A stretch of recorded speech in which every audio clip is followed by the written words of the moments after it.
أعوذ بالله من الشيطان الرجيم.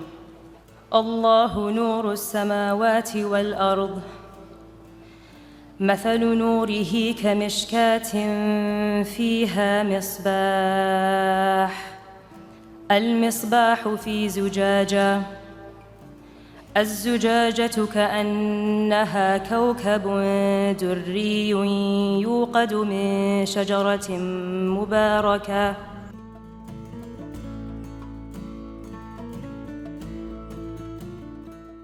Our Lord is the light of the heavens and the earth. His light is like a niche in which there is a lamp. The lamp is inside a glass,